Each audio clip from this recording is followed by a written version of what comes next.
Ryan, Rugby Borough away this weekend. It's another game away from home. Before we talk a bit about that, I thought we'd talk about the previous game against Oxford. As always, are there any reflections, anything you could take on board? Because it didn't go according to plan, really, did it? Well, no, not really. So we've watched the game back. Again, I think I alluded to it on Sunday. I was really pleased with the first 20 minutes. I think the girls were dominant in possession of the ball, pinned a very good side back in their own half, and then obviously Lucy gets sent off and the game swings in favour of Oxford. A little bit disappointed with the goals. There's 2 offsides. The first one and the third one they're clear offsides. Jazz should have done better with the second one. Katie obviously made a mistake for the fourth one. So it's little errors and, like you say, things we can control rather than uncontrol, which the linesman's decisions are not good enough. Like you say, it's evident on the VO that they're offside. So, a little bit disappointed with that. But, like you say, trying to look at the positives. The girls played some excellent football. They dug in. They showed good determination. They didn't give up. Could have got out of hand after 65 minutes, but to go the last 25 minutes, we sat in a little bit, shored it up, and limited Oxford to opportunities. So lots of positives still to take from that game, and like you say, we just got to focus on Rugby Borough this weekend. Looking at that second half against Oxford, one of the key things that happened was obviously a debut in a whole for Georgie Knott and Mia Endicott. What were your thoughts on them two getting in the side, especially seen as so young? Yeah, so obviously Mia started brightly in the first 20. Obviously her main traits are going forward. After we went down to 10, she had to do a bit more defending, so she probably wasn't involved in the game as much as we would like Mia to be involved in the game. And Georgie come on for the last 10-12 minutes and, like I say, put herself about, got on the ball, made things difficult for Oxford, and that's the sort of player Georgie is. So I was pleased that they've both got to experience Tier 3 football as early as possible, and like you say, hopefully they've learned something from Sunday and can take that into the games moving forward.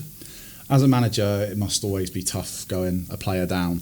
For you, in a situation where you're looking at the second half with 3 or 4-0 down, what is your next step tactically? How do you approach that as a gaffer? It's difficult, isn't it? If you go 3 or 4 behind, it's almost damage limitation, to be open and honest. Try and limit opportunities and make the scoreline respectable. Obviously, you want to try and get back in the game, but you don't want to go gunno and concede another 4 or 5. So it's just getting that balance right, that we don't want to just sit behind the ball and make things difficult, and we want to play nice football and attacking football. That's what we're trying to implement into the club this year with the players we've got, and so it is difficult. It's just getting that balance right. You talk about implementation there. Obviously, across the whole season, you've got your own philosophy and your own ideas that you want to impose on the girls. How much time as a manager and as the coaches do you guys actually have to do that with the girls in a match week, let's say? We get limited contact time. We probably see the girls for 4 hours in training, so it's probably about 3 hours in terms of on the field coaching. They're in the gym for an hour, so we do get limited contact time, so it does take a bit longer to implement our style and how we want the girls to play.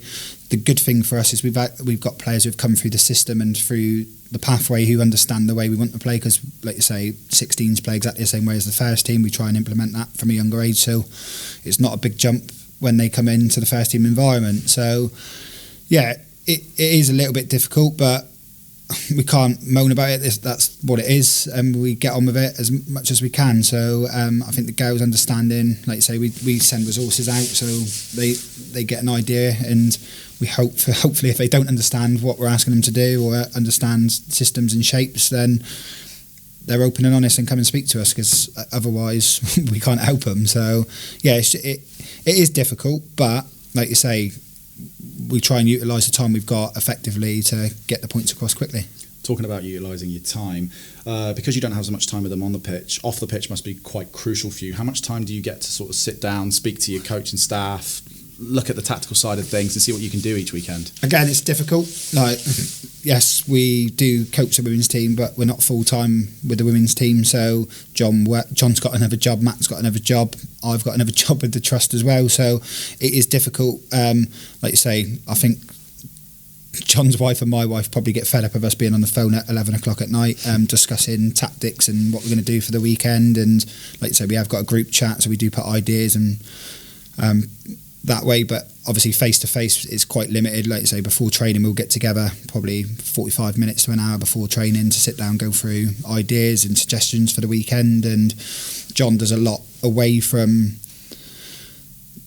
on the field coaching in terms of analysis on the opposition. John always does the opposition analysis for me, and sends through patterns of play and how they play and what we can expect in strengths and weaknesses. So yeah, it is difficult. We put a lot of time and effort into it, in our own time as well. So like you say, but again, we try and make it as professional and as effective as possible for the players.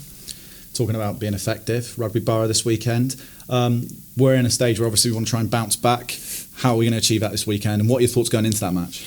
It's going to be a difficult game. Rugby has come down from the Championship. Very strong start to the season. Obviously played 5, won 4, lost 1, and they've only lost to #who are top. So we're not under any illusions that it's going to be an easy game. We're missing 6 players again this weekend, which is not ideal. But again, we can't control it. They've got other jobs. Mia and Taya obviously away with England. Lucy's now suspended after the red card at the weekend. So, but we've got faith in this squad. Like you say, we might change styles slightly this weekend in terms of how we want to set up, and how we want the girls to play. And that's just to try and be effective with the players we've got available this weekend. Well, all the best for this weekend, Ryan. Thank you very much for chatting to me. Cheers, Jake.